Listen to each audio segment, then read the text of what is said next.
할렐루야. 아멘. 한 주간도 잘 보냈었습니까? 저와 제 아내는 이번 한 주간 동안 여수 제일교회를 중심해서 그 주변을 이렇게 탐방하고 왔습니다. 그런데 참 힘들더라고요. 걷고 또 얼마나 음식을 많이 좋은 것을 대접하는지 먹고 걷고 또 먹고 배가 고픈데 또 먹고 시간 되면 또 먹어야 되고 먹는 것도 힘들더라고요. 아무튼 단지 목사라는 이유 하나 때문에 또 제주에서 목한다는 하나 이유 때문에 참 극진한 대접과 성경을 받고 왔습니다.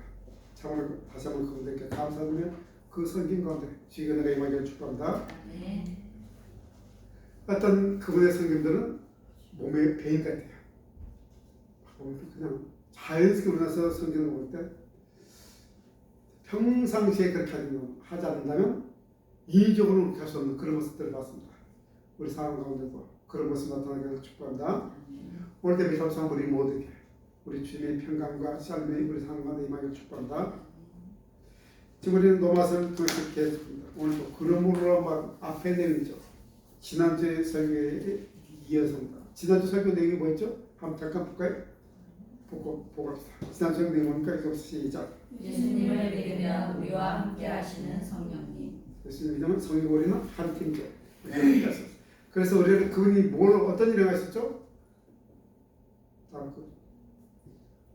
우리는 성령님과 한 팀입니다. 네, 그 다음. 성령님이 오셔서 하신 일, 죄와 사망의 법에서 해방시켜 주신 율법의 요구를 이루도록 하신 거룩하게 살아가도록 이끌어 그렇죠. 주시고 성이 한 팀은 됐단 말로 성이 우리 가운데 오셨고 그분이 행하신 거예요. 죄와 사망의 법에서 우리를 해방시켰고 그래서 율법의 요구를 이루도록 도우셨고 율법 하나님의 선하신 뜻이기 때문에 하나님의 선한 뜻은 내가 거룩하니 너희도 거룩하라는 말이기 때문에 우리 거룩하게 살도록 이끄시는 분이 바로 성령이죠. 그 성령이 우리 안에 이 땅에서 확실히 뭐야? 생각하고 기억하고 살아간다는 것이 지난주 설교 내용이었어요. 이어지게 성령이 우리 깨어오시면 너무 길어서 오늘 또 잘라서 한 거예요. 죄와 사망을 해방시키시고 율법의 요구를 주셔서 우리를 거룩하게 하시는데 오늘 그 구체적인 것 어떻게 우리 거룩하게 살아가야 합니까? 바로 그런 내용이에요. 그러니까 다시 말하면 성령이 너희를 죄와 사망의 법에서 해방시켜주고 너의 생각을 영의 생각으로 바꿨는데 그래서 하나님을 기쁘시게 하는 사람을 만들어줬는데 이제 너희가 육에 있지 않고 성령과 함께 있다는 것을 기억하고 명심해야 된다 이 말이죠. 그래서 이제 우리는 성령에 빚졌다고 오늘 본문에서 바로 말하죠. 11절 보니까 그러므로 형제들아 우리가 빚진 자로 누구에 빚졌습니까? 성령에 빚졌어. 성령께서 우리가 해주신 막 그렇기 때문에 빚졌다는 거예요. 빚졌다는 것은 어떤 책임이 있다는 거예요. 그 빚을 갚아야 될 어때요? 책임이 생겼다 이 말인 거예요. 이제 성령의 사람이 되었으니까 성령의 인도를 받는 그런 삶을 살아야 되는 책임이 있다 이 말이에요.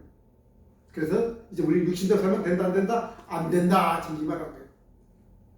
그런데 안 되는데 우리가 육신대로 살면 어떻게 됩니까? 13절 한번 볼까요? 있습니다. 시작. 네가 육신대로 살면 반드시 죽을 것이오되 영으로 살면 몸의 행실을 지키면 살리니. 너희가 이제 육신대로 살면 안 되는데 살면 어떻게 된다고? 반드시 죽겠다. 죽는다. 어떻게 들어보면 안 됩니까? 에덴에서 아담에게 선악과에 관한 저 나무를 먹지 마. 먹으면 정령이 반드시 정령 죽으라. 그 창세기 1장에 나오는 바로 그 말이 또 공략에 나오죠. 반드시 죽는다. 여기서 너희가 누굽니까? 하나님 매주 창조하시고 나면 아담에게 말했고 지금 올라온 말은 너희는 누굽니까? 예수 믿는 사람이죠. 예수 믿는 사람을 말하는 거예요. 그리스도 안에서는 결코 정죄함을 얻는 죄와 사망의 법에서 해방된 바로 하나님의 자녀를 해서 말하는 거예요. 무슨 일이 있어도 다시 죽을 수 없는 성도들 향해서 하는 말이죠. 그런데 너희들이 육신들이 어떻게 된다고? 반드시가 붙었어요. 반드시 죽으리라. 뭔가 좀 이상한데요? 절대 죽지 않는데 반드시 죽는다. 이렇게 되고 있지 않습니까? 앞뒤가 맞죠. 완전히 해방시켰는데 다시도 죽는다. 전혀 맞지 않는 말이에요. 처음 보여주죠. 오늘 그 문제를 우리가 해결하도록 합시다. 우리 사람들이 묻습니다.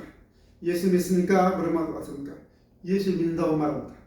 성령을 모시고 있습니까? 아멘, 할렐루야, 뭐 이렇게 대답을 합니다. 그런데 막상 세상에서 사는 것은 육신대로 살아갑니다. 만남 돈 얘기하는 것이 그 사람의 기쁨입니다. 자기만 알고 자기만 위하는 그런 모습입니다. 심지어 하나의 은혜가 예수의 은혜니 오직 은혜니 믿음이니 뭐 이런 말 하고 있지만 그 밑바닥에는 완전히 자기 중심적인 사고로 쫙 깔려 있습니다. 우리가 자주 보는 예수 믿는 사람들의 모습이지 않습니까? 어쩌면 그런 사람들 중에서 어떤 사람이 믿으면 가짜인지도 모릅니다. 성령을 모신다고 하고 있어서 예수를 믿는다고 하고 자기 입으로 말하고 있지만 스스로 속고 있는지도 모릅니다. 이런 사람들 향해서 오늘 뭐라고? 반드시 어떻게 된다? 죽는다고 경고하는 겁니다. 여러분, 내가 예수 믿는다고 입으로 말하고 있다 할지라도 육신대로 살면 반드시 죽습니다. 그러나 여러분, 실제로 성령의 사람은 예수 믿는 사람은 절대 죽지 않습니다. 이런 이해를 배워야 이야기가 무슨 말입니까? 쉽게 말하면 진짜 성령의 사람은 절대 죽는다 안 죽고 육신대로 살지 않는다 이 말입니다. 14절 보십시오.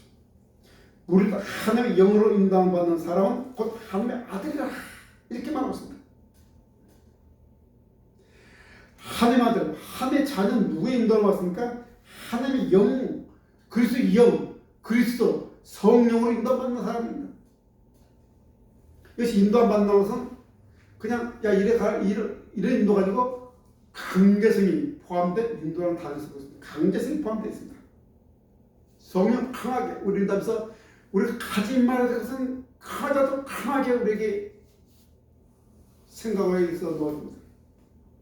그런데 꼭 가야 되는데 가기 싫어서 막 이런 사람들에게는 꼭 가야 된다고 생각을 통해서 우리에게 계속 인내해 줍니다. 생각을 통해서 성령 우리를 감싸습니다. 어떤 물리적 힘으로 우리 인도하는 게 아니고 우리 생각을 통해서 성령 우리를 강하게 인도하십니다. 그 생각이 얼마나 강한지 이것이 바로 성령의 인도입니다. 그 인도받는 사람은 무엇을 할 수 있습니까? 오늘 중심이 13절입니다. 13절에 있습니다. 시작. 육신대로 살면 반드시 죽을 것이로되 영으로 살면 몸의 행실을 죽이며 살리니. 앞에서는 육신은 죽을 것이고 그 반대쪽 영으로서 몸의 행실을 죽이면 살리니. 뭘 죽이라니까? 몸의 행실을 죽이라는 겁니다. 그래서 죽임이라는 동사는 현재 동사입니다. 계속 죽이는 것입니다. 한 번 내가 죽였다고 끝나는 것이 아니라고 말하는 것입니다. 계속 지속적으로 날마다 매 순간순간마다 반복적으로 죽이는 그 단어가 올라가는 죽이면 나가는 현장입니다. 성실하게 매일매일 매 순간순간 죽이는 행동, 몸의 행동을 죽여나가라고 지금 받고 있습니다. 여기서도 성실함에 놀라운 결과가 나타납니다. 성실함은 제가 자주 말하는 단어 중 하나죠. 성실함에 열매가 있습니다. 몸의 행실은 죄를 말하는, 우리 아직까지 죄성이 남은 이 몸의 행실을 말하고 있습니다. 어떤 충동을 받으면 갑자기 올라오는 그 무서운 정욕, 이것을 말합니다. 누구나 끌려가는 욕심에 나타나는 그 행실을 말하는 것이 제 몸의 행실입니다. 다른 말로 하면 죄라고 말해도 틀린 말이 아닙니다. 이 죄는 지난주에 말했지만 단순히 나타나는 행동을 말하는 게 아닙니다. 우리 이제 생각, 말하는 것, 행동 다 포함되는 것입니다. 이제 생각도 포함되면서 기가 시작합니다. 그런데 이걸 우리가 죽입니까? 누가 죽입니까? 자, 보십시오. 영으로서 몸의 행실을 죽이면, 너희가 죽이면, 영으로서 너희의 몸의 행실을 죽이면, 우리 안에 있는 성령이 무엇을 선다합니까? 우리 몸의 행실을 죽인다는 겁니다. 얼마나 아름다운 상품입니까? 너가 죽였다면 어떻게 죽습니까? 도저히 들어가서 예수님을 포기할래요? 이렇게 말하는 사람도 있을지 모르겠지만 이런 것은 우리가 죽일 수 있는 문제가 아니라고 그랬죠. 누가? 영으로서 너의 몸의 행실을 죽이라. 그 주체는 죽임의 주체는 영입니다. 이 죽인다 말은 꼼짝 못하게 한다. 혹은 답을 끊어버린다 이런 뜻입니다. 자 그럼 구체적으로 오늘의 핵심적인 내용이죠. 어떻게 그럼 우리 몸의 행실을 죽일 수 있을까? 왜냐하면 성령이 강하게 행동을 우리에게 간섭하시고 우리는 그 행동이 생각이 아니라 행동이 생각이고 생각에 간섭하시고 우리 생각이 뭡니까? 생각에 반응하는 거죠. 그 생각의 반응에 따라서 몸의 행실을 죽이다 하는 거예요. 그럼 어떻게 우리가 성령 영으로서 우리의 몸의 행실을 죽일 수 있습니까? 첫 번째 뭡니까? 내 안에 계심을 믿어야 합니다. 좀 크게 말합시다. 시작. 성령님이 내 안에 계심을 믿어야 합니다. 지난주에 반복되는 거죠. 이것이 정말 중요한 첫 번째 출발점입니다. 내 안에 누가 있다? 성령. 우리는 성령과 뭐다? 한 팀이다.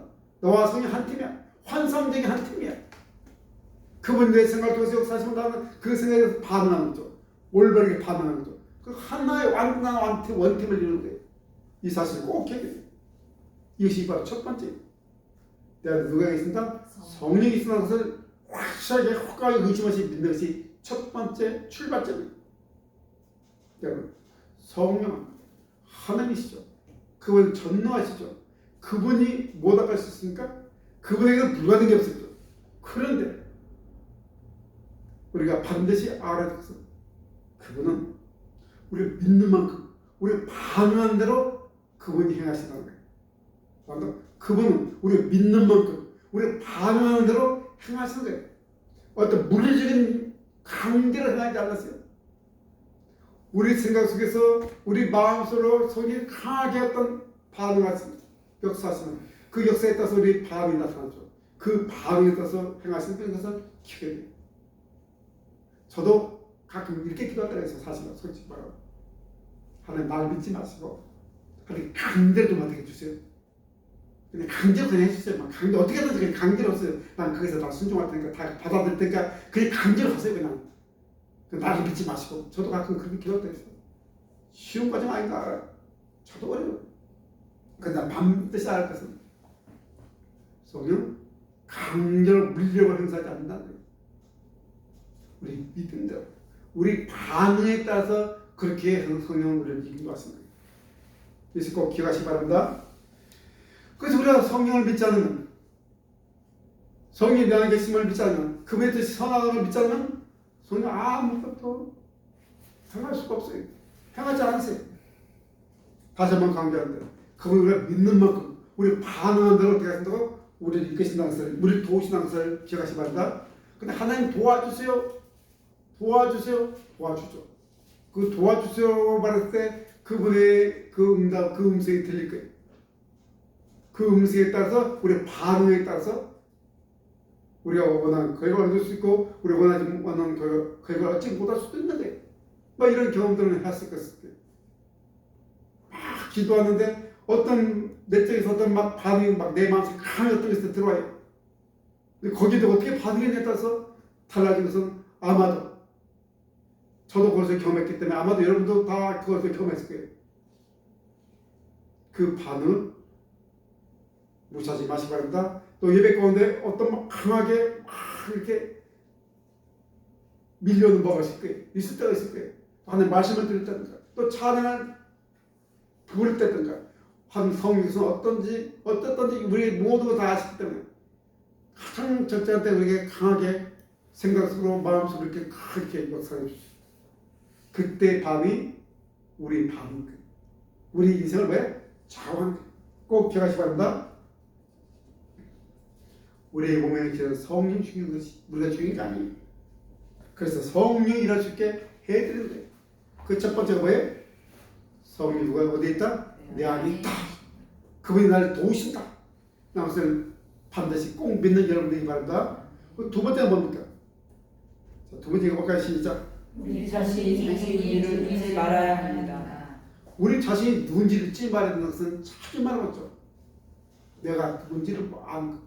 내가 누군지 아는가? 내가 누굽니까? 14절 봅시다. 모르고 하나님의 영을 인도받는 사람 누구라고? 곧 하나님의 아들이다. 성령이 나고 성령 인도 안 받는 사람 누굽니까? 내가 누구예요? 하나님의 자녀인 거예요. 하나님의 아들은 대표명사예요. 하나님의 자녀인 거예요. 성령 항상 우리 안에서 네가 하나님의 자녀라고 말하는 거예요.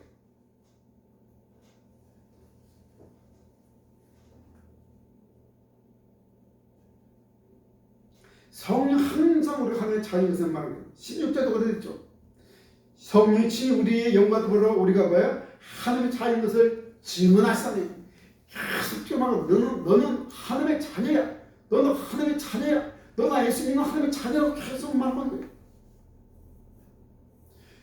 한 자녀에서 계속 끌어주죠. 왜 그렇습니까? 이것이 정말 중요하기 때문에 내가 하나님의 자녀라서 내가 예수님을 믿는 하나님의 자녀라는 자기의 신분의 정체성이 확실한 사람 거기에 걸맞게 살아야 된다는 생각이 집중되죠. 내가 하나님의 자녀라는 사실을 확실히 분명히 인식하고 살아가는 거예요. 내가 하나님의 자녀라는 그 인식 가운데 내가 하나님의 자녀처럼 살아야지 거기에 걸맞게 살아야지라는 인식이 드는 거예요. 여러분 그렇지 않습니까? 어떤 직책은 그 행동을 하도록 유발이 되죠. 저는 목사예요. 하다 보면 목사인데 목사는 이렇게 해야지 라는 생각들이 잘 들지 않습니까? 여러분들도 저를 그때 목사님은 이렇게 해야 될 텐데 라고 또 요구하는 것이죠. 그건 자연스럽게 들는 거예요. 그래서 여러분들이 내가 나는 하나님의 자녀라는 그 신분의식이 확실하다면 난 하나님의 자녀로서 거기 걸맞게 이렇게 내 모습이 보여줄 텐데 그런 모습을 못 볼 때는 어떻게 할 거라는 탄식이 나오면서 기도하게 돼. 내가 누군지 아는 그 확실한 생각을 가지고 있는 사람들은 내 몸의 행실을 자연스럽게 하니까 성령의 도우심을 받아 죽일 수 있는 거예요. 이 두 번째, 첫 번째는 성령이 있는 것을 확실히 믿고 두 번째 내가 누구냐? 성령 관계는 하나님의 자녀인 것을 확실히 인지하고 잊지 말아야 됩니다. 세 번째 뭡니까? 유혹 앞에 단호한 태도를 취해야 합니다. 이제 성령 인도함과 반대되는 것이 유혹이죠. 육의 소욕이 막 가만둡니까? 그 반대되는 것이 밀려죠. 그때는 단호하게 취해야 돼요. 단호하게. 애매모 접근서시 그냥 이것도 아니고 저것도 아니고 애매모호한 태도. 그것이 우리들의 주특기지 않습니까? 애매모호한 태도. 성령을 잡고 그 기뻐하잖아요. 안 돼! 라고 할 때는 반드시 분명히 안 되라고 말할 수 있어요. 이 정도는 괜찮잖아. 꼭 뭐 이것이 죄야? 라는 애매모호한 생각과 말을 하지 말아야 돼. 단호하게 아니야! 말할 수 있어요. 우리 모두는 다 약한 부분이 한두 개가 있어요. 우리 모두 다 약한 부분이 있어요. 그런데 악한 영들도 그걸 다 알아요. 나보다 더 잘 알아요. 내가 어디 약한지 알아가지고 그 약한 부분을 치고 도는 거예요. 뭐 그들이 바보입니까? 그 악한 영이 바보입니까? 그들도 뛰어난 전략가예요. 나의 가장 약한 부분, 내가 제일 잘 넘어지는 부분을 통해서 우리를 지배하는 거예요. 공격하는 약한 쪽을 공격해야지 강한 쪽을 공격합니까? 나는 이분은 굉장히 강해. 어떤 것이 와도 견딜 수 있는 힘이 있어. 어느 공격하는 사람이 어느 적이 이 강한 것을 공격합니까? 약한 쪽을 공격하죠. 헛모습한 것을 공격해야만이 당연한 것이지 않습니까? 우리 모두 약한 부분에 그래서 우리가 자주 넘어지는 거예요. 왜? 약한 쪽을 공격하니까 내 좀 강한 쪽에 공격하면 꺼져. 왜 이렇게 말하시는데? 약한 쪽에 공격하니까 막 넘어지는 거예요. 막 수행을 잘 못하는 거예요. 이런 부분이 있어요. 그래도 어떻게 된다? 단호하게. 약한 것은 내가 약하지 나와 함께 있는 성령이 약합니까? 내가 약해, 난 약해요. 그러나 나와 함께 있으면 나의 원팀인 성령은 어떻습니까? 그분은 강한 분이잖아요. 그래서 원팀이라서 서로 시너지가 난다는 것은 내 약한 쪽을 강한 쪽이 막아주기 때문에 그것도 같이 그죠. 서로 약한 쪽이 막아주기 때문에 시너지 효과가 나는 거예요. 우리 약한 것이 있어요. 그러나 성령이 원팀이기 때문에 내 약한 것이 아닌 거예요 지금. 그래서 한번 속고 있는 거예요. 그래서 왜? 안 돼! 이렇게 말하는 거예요. 단호하게. 우리 모두 예수를 믿고 성령의 사랑이 어떤 사람에게는 이성이 약한 사람도 있어요. 자주 넘어지죠. 명역한 사람도 있어요. 명이 자주 넘어져요. 거짓말. 예배 드렸는데 오늘 놀러 가자. 노는데 또 즐기는데 쾌락이 약한 사람이 있어요.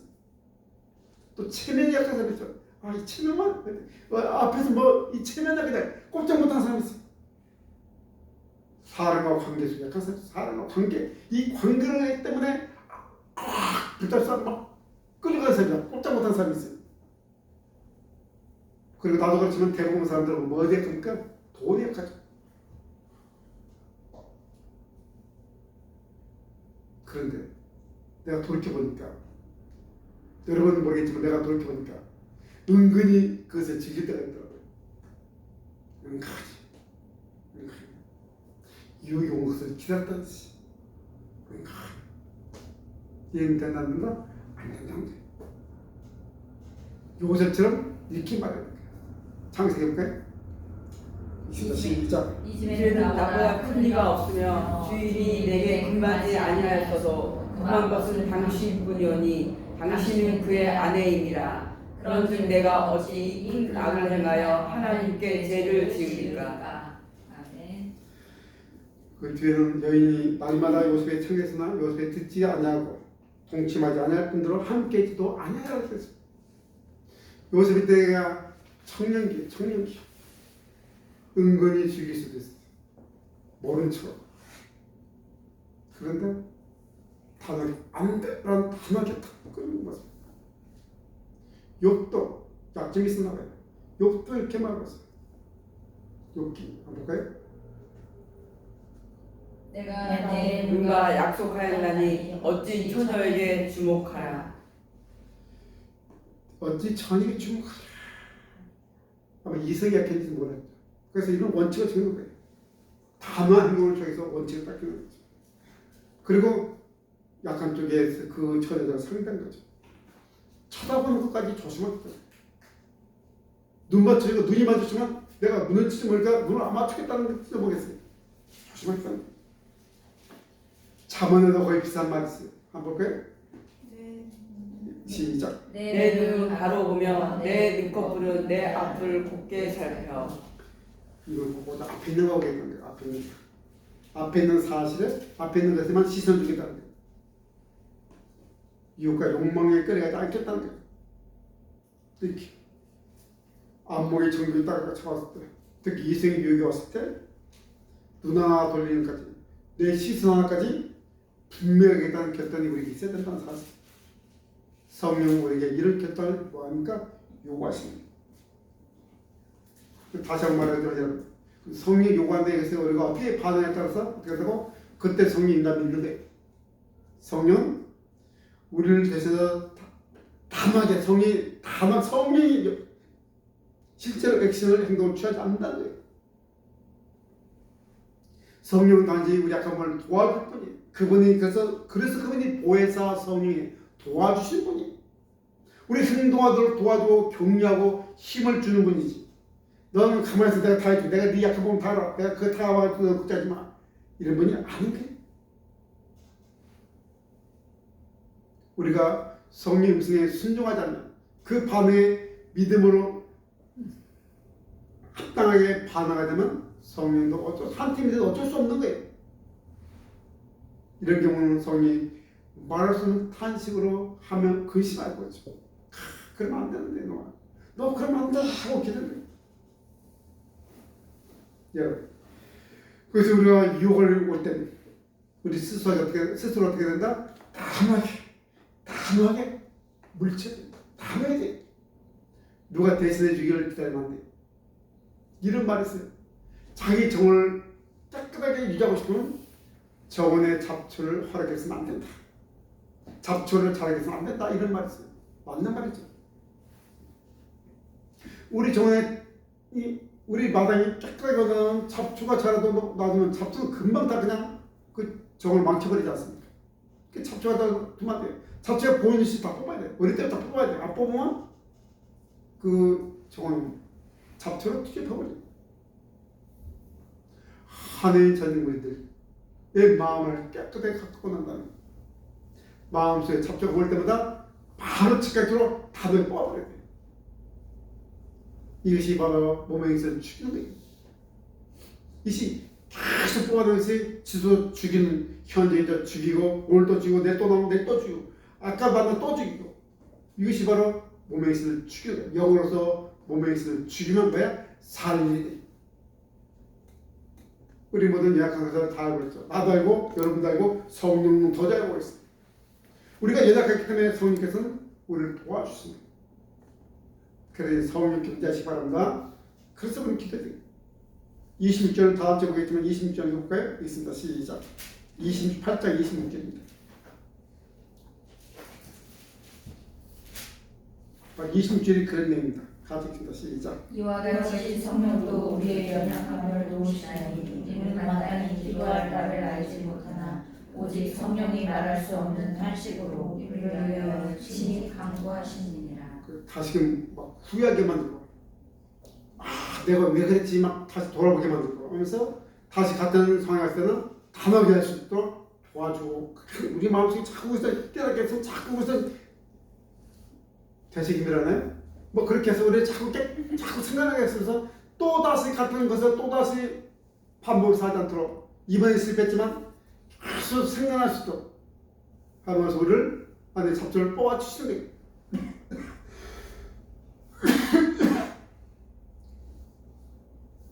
몸에 있어 어떻게 죽인다? 우리 유혹 갔을 때 단호해야 돼. 단호하게 안 돼. 나하고 반응한 여러분 되기 바랍니다. 그럼 마지막 네 번째 옵니다.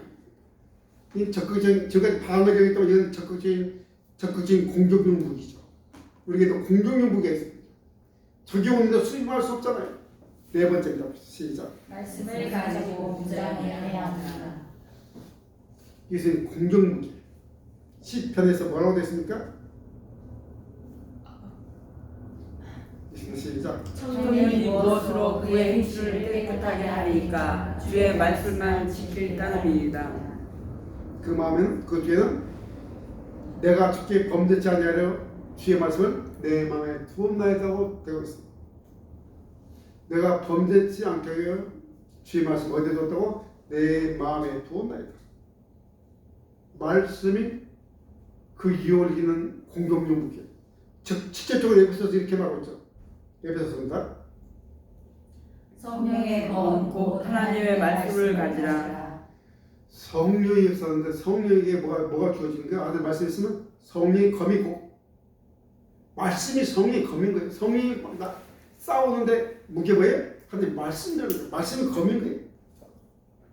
우리가 하나님 말씀을 마음에 두고 그것을 묵상하고 그 말씀을 생각하고 그 말씀에 순종할 때 성령이 그 말씀을 칼같이 사용하는 거예요. 칼처럼 그 사용하셔서 우리의 대적을 물리치는 거예요. 어떻게 물리칩니까? 히브리서 4장 12절이죠. 있습니다. 시작. 하나님의 말씀은 살아있고 활력이 있어 좌우의 날선 어떤 검보다 예리하여 혼과 영과 및 관절과 골수를 찔러 쪼개기까지 하며 또 마음의 생각과 뜻을 판단하나니. 우리 정확하게 우리의 뭔가 이것은 정확하게 우리 자신을 분석해 주는 거죠. 내가 어떤 사람인가 딱 분석해 주는 거죠. 그래서 다 정확하게 다 하나님의 말씀 따라서 우리 진단하시고 받으시는 거예요. 생각과 끝까지도 이렇게 다 알 수, 정확하게 받으면 다 알 수 있도록 이렇게 해서 우리 몸에 있을 죽여나가는 거예요. 네 가지가 되니까 다시 기억합니까? 다시 한번 정리합시다. 첫 번째는 뭐예요? 성령이 내 안에 계심을 믿어야 합니다. 그렇죠. 성령이 내 안에 계심을 믿어야 되죠. 두 번째는 내가 자신이 누구인지를 잊지 말아야 합니다. 내가 하나님 자녀인 것을 잊지 마시기 바랍니다. 정말 이건 한 자녀. 세 번째는 유리한 단호한 태도를 취해야 합니다. 단호한 태도를 단호하게. 그 네 번째는 공동용 문제. 네 번째는 말씀을 가지고 무장을 해야 합니다. 그 하나님 말씀을 가지고 무장을 해야 돼요. 말씀을 떠나서는 아무것도 안 돼요. 말씀을 떠나버리면 애매모호한 있어야 돼요. 결국 뭐예요? 내 생각은 혼합됩니다. 그 사대 말씀을 떠나면 처음엔 주를 멋있겠는데 점점 인간의 생각과 하나님의 말씀이 혼합돼가지고 이 사람의 생각이 인간의 생각이 모르는 그렇게 되어버린 거예요. 그래서 하나님의 말씀만이 우리 기준되고 우리 힘이 되는 것을 기억하시기 바랍니다. 이 네 가지가 꼭 첫 번째, 두 번째, 세 번째, 네 번째 순서지기는 아니에요. 복합적으로 오겠죠. 복합적으로 오지만 이 네 가지 꼭 기억하시기 바랍니다. 그런데 이렇게 우리가 매 순간마다 날마다 몸의 행실을 축이나가면 성령의 도우심을 따라서 몸의 행실을 축이나면 어떤 일이 벌어집니까? 15절입니다. 15절 있습니다. 시작. 성령이 진이 15절. 15절. 너희는 다시는 무서워하는 종의 영을 받지 아니하고 양자의 영을 받았으므로 우리가 아빠 아버지라 부르십니다. 하늘에서 아빠 하고 부르시면 그런 상태가 된다는 거예요. 아빠 하고 불러서 누가 부릅니까? 아주 주로 어린애들 부르죠. 조금 자기라는 나라는 것이 들어가면 아빠 다 부르죠. 아빠 이렇게 부르서는 보면 다 대머리죠. 나이 먹어서 아빠라 부르긴 하지만 그런 사람도 드물죠. 좀 천진만만한 자기애가 그렇게 확실히 세워지지 않는 자기라는 그 뭐라고 해야 되나 그것이 확실히 정해지지 않은 그런 상태. 예수님도 하나님을 위해서 아빠라 부르죠. 아빠. 여기도 어떤 가식이나 체면이 있을 수 없어요. 어떤 중간에 장애물이 없어요. 아빠가 나는 그거는 어떤 장애물이 없어요. 그냥 아빠가 돼서 어쩔 수 모르는 그 자녀 입에서 터져나오는 말이죠. 그 순간적으로 아빠를 생각할 때마다 너무 기뻐. 그 기쁨이 이 집에서 터지는 음성이죠. 좋아서 나온 소리고 반가워서 나온 소리고 어떤 때는 너무 급해서 급하면 아빠 가끔은 정말 한 소리 아빠 부르고 뭐가 나타난 데는 바뀌어버려. 그럼 아빠 부르고 급해서 터지는 거 보니까 아빠.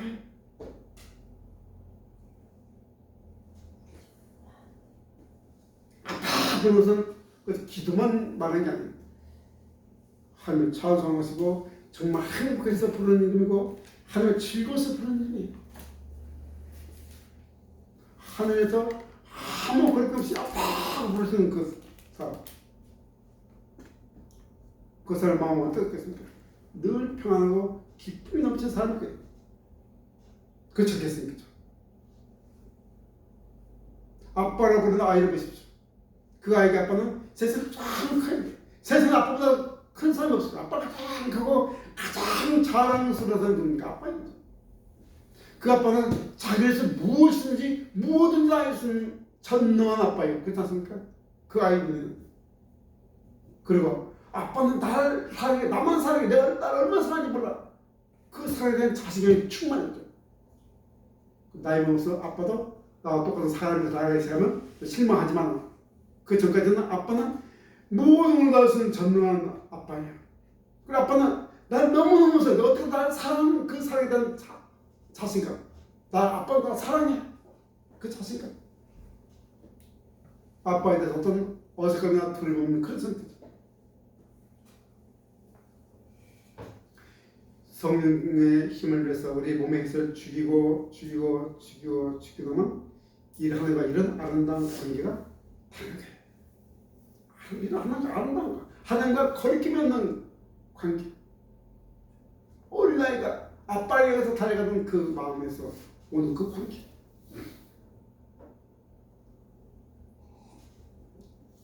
그 행복, 그 기쁨, 그 즐거움.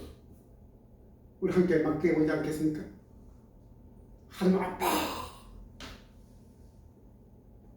그 뒤에는 주저주저 말할 필요도 없습니다. 아빠 간마대 모든 것이 다 포함되는 거예요. 그 뉘앙스에 닿습니까? 한수가 부를 때 아빠 부를 때 톤이 달라요. 그 톤에 따라서 그게 다 느껴지죠. 그리고 아빠 하나님만 부를 때 그 톤에 살아있으면 다 아는 거예요. 이 시와 진짜 인격적으로 친밀한 관계이지 않습니까? 정말 한 팀이나 하나 되는 모습이지 않습니까? 우리가 언제 우리 몸의 행실을 죽여나가는 매 순간순간 내 생각 속에서 내 말 속에서 내 행동 속에서 사는 그 하나님이 시도하시는 하나님께서 꺼려하시는 그것들을 성령의 도우심으로 죽여나가는 우리는 다 우리가 그런 삶이 돼가야 돼. 우리가 그런 모습이 됐는데 여러 모습에서 그런 모습이 보이는데 내 모습에서 그런 모습이 보이는데 여러분 제가 그런 모습을 여러분이 그렇게 볼 때 제가 그런 모습 보면 너무 좋지 않겠습니까? 저도 여러분이 그런 모습 보면 너무너무 행복해요. 어쩌면 제가 가장 성공한 목사라도 틀림없을 거예요. 기쁠 때도 슬플 때도 아빠 한마디 부르면 다 해결되는 다 마음 평안이 오는 그런 상태죠. 이것이 바로 성령의 삶이 누리는 진짜 행복이에요. 무엇이 주어졌다 생각이 이것이 진짜 행복입니다. 유대인들의 속담이 있어요. 유대인들이 탈무드에 보면 이런 이야기를 하죠. 어떤 사람이 유언을 남겼는데 종이 너무 세. 종이 너무 세. 자기가 죽으면 종이 아들에게 모든 다 뺏을 것 같아. 그것이 유언장에 뭐라고 쓰는 거예요? 그 종에게는 모든 재산 다 넘겨줘요. 미연의 그 사업을 방해하는 거죠. 아들에게 뭘 넘겨주니까. 아들에게는 종을 줘요. 다 집에 쓰는 거예요. 아들은 그냥 아들이기 때문에 아들은 그냥 그 종은 노예는 그 집의 종은 누구의 소유예요? 주인의 소유예요. 아버지는 아들에게 자기의 아버지 그 집의 주인의 그 권리만 느끼면 되는 거겠죠. 우리는 하나님의 자녀예요. 하나님의 모든 게 다 있어요. 그것 때문에 기쁘고 기뻐하는 것은 한계인 거예요. 그거는 일시적인 거예요. 그것에 우리의 마음을 쓰는다고 모두 다 소화할 수 있는 그 아버지와 하나 나는 그분 안에서 모두 다 누릴 수 있는 그런 관계가 있죠.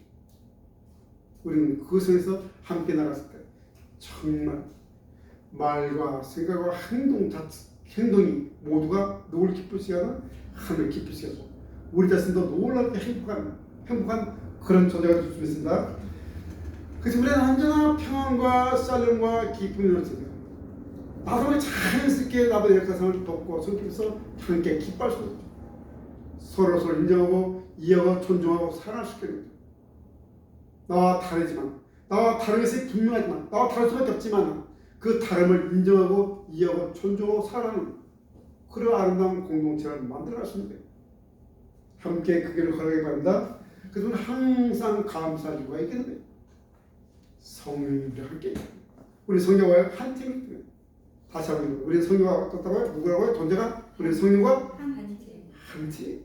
성령과 한 팀이 그분이 나의 모든 것을 이야기한 것을 도우면서 엄청난 시선 효과를 나타내겠죠. 매일매일 우리 삶에서 우리가 고통스러워하는 몸의 이슬 죄를 죽여나갈 수 있는 능력을 주시는 그것을 도와주고 이끌어주고 인도해주는 그 성령과 한 팀이죠. 항상 이 사실 하나만 해도 우리는 너무너무 감사했어요. 바라보는 것은 땅의 것만 바라보지 마세요. 땅의 것 때문에 우리 마음이 상하고 우리 유혹받고 넘어지는 게 너무 많았습니다. 이제 땅에서 우리 시선은 점점 누구로? 하늘을 향한 조화를 되기 바랍니다. 우리 시선이 점점 하늘로 올랐을 때 거기에 비례해서 우리 기쁨과 평안과 샬롬이 비례해서 점점 더 커질 거예요. 함께 일하는 삶을 살아가는 저희들이 기도합니다. 이런 복된 은혜가 충만하기를 축복합니다. 기도드립니다.